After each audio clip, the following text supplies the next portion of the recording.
Merci beaucoup, Monsieur le Président.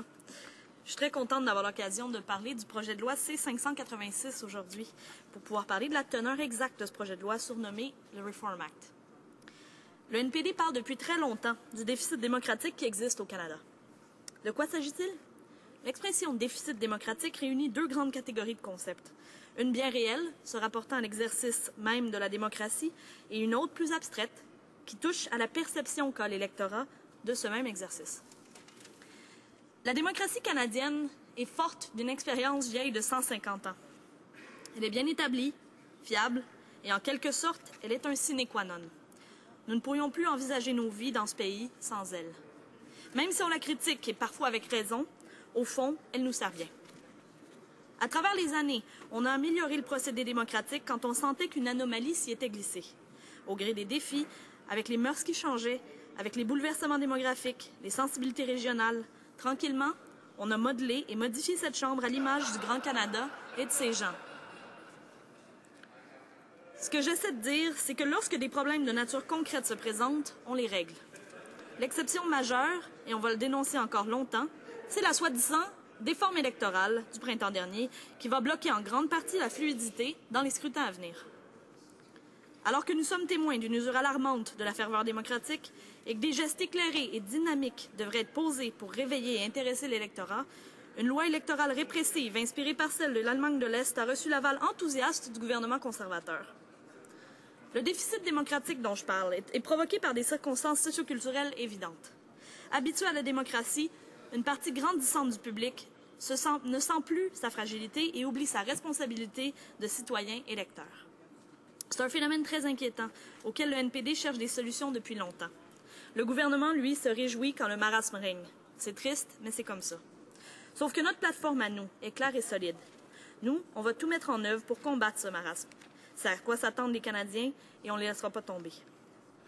Le déficit est causé par des pratiques réelles dont il faut sans cesse réajuster les rouages pour en assurer l'efficacité et une perception générale qui attribue faussement, selon moi, à notre démocratie un caractère opaque et élitiste. Le projet de loi C-586 n'est pas la grande réforme qu'il prétend être pour cette raison toute simple.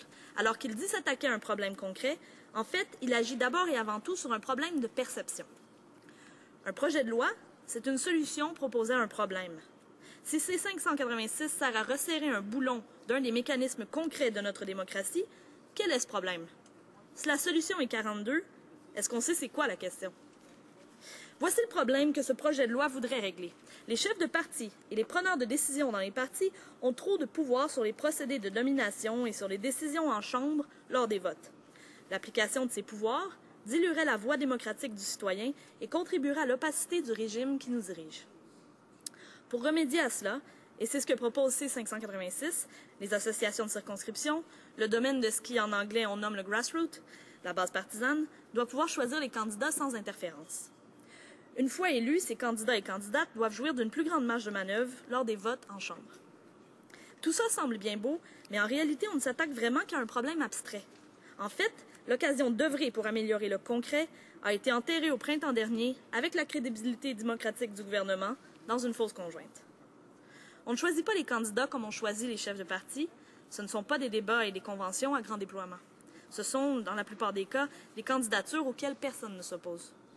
Donc, C-586 cherche bel et bien à modifier la perception qu'a l'électorat, celle plutôt fausse que tout est décidé d'avance et que le parti est une roue immense qui passe sur le Canada à la veille d'une élection et qui écrase toute sa volonté propre. Mais ce n'est pas le cas. Sauf que, et c'est pour ça que j'appuie ce projet de loi, ça pourrait le devenir, et on peut le prévenir, ce risque, tout de suite. Il revigore un certain entrain partisan, il forcerait les partis à tenir des comptes plus serrés lors des nominations dans les circonscriptions. C-586 comporte aussi un autre élément très intéressant et plutôt révélateur de ce qui se passe dans les rangs conservateurs, d'où aucune information ne s'échappe jamais, sauf quand un député, dégoûté par l'atmosphère de trou noir, les largue. Le projet de loi veut réformer des aspects de ce qui s'appelle la culture de ligne de parti. Dans le préambule de ce projet de loi apparaît une phrase d'une très grande importance. Je la cite. « Attendu que la direction d'un parti politique doit garder la confiance de son groupe parlementaire. » Encore une fois, on est face à face avec un léger glissement sémantique. Lors des congrès, Les gens qui constituent la base partisane d'un parti politique peaufinent et affirment les résolutions qui deviennent la base idéologique de la formation à laquelle ils adhèrent.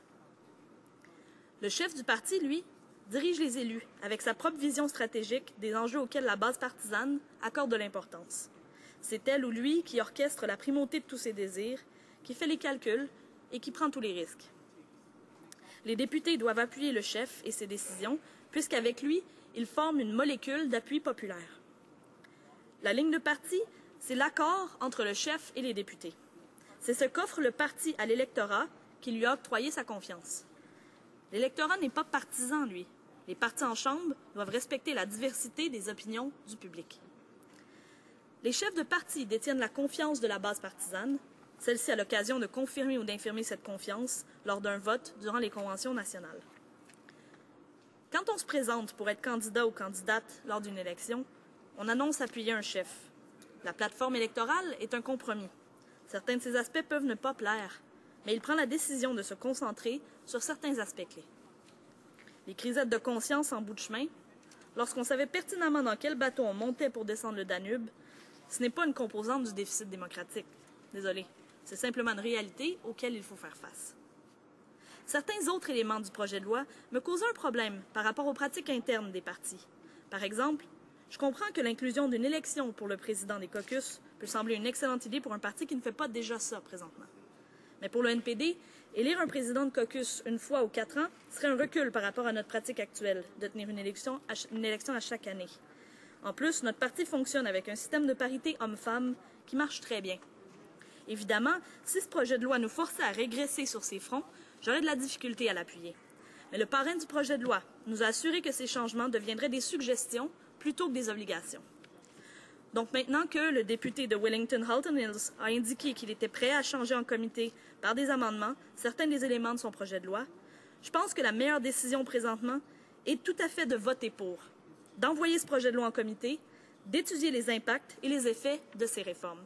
C'est pour ça, Monsieur le Président, que je vais appuyer ce projet de loi dans l'espoir qu'un peu de bon va réussir à en sortir. Merci, Monsieur le Président. Resuming debate, the honourable member.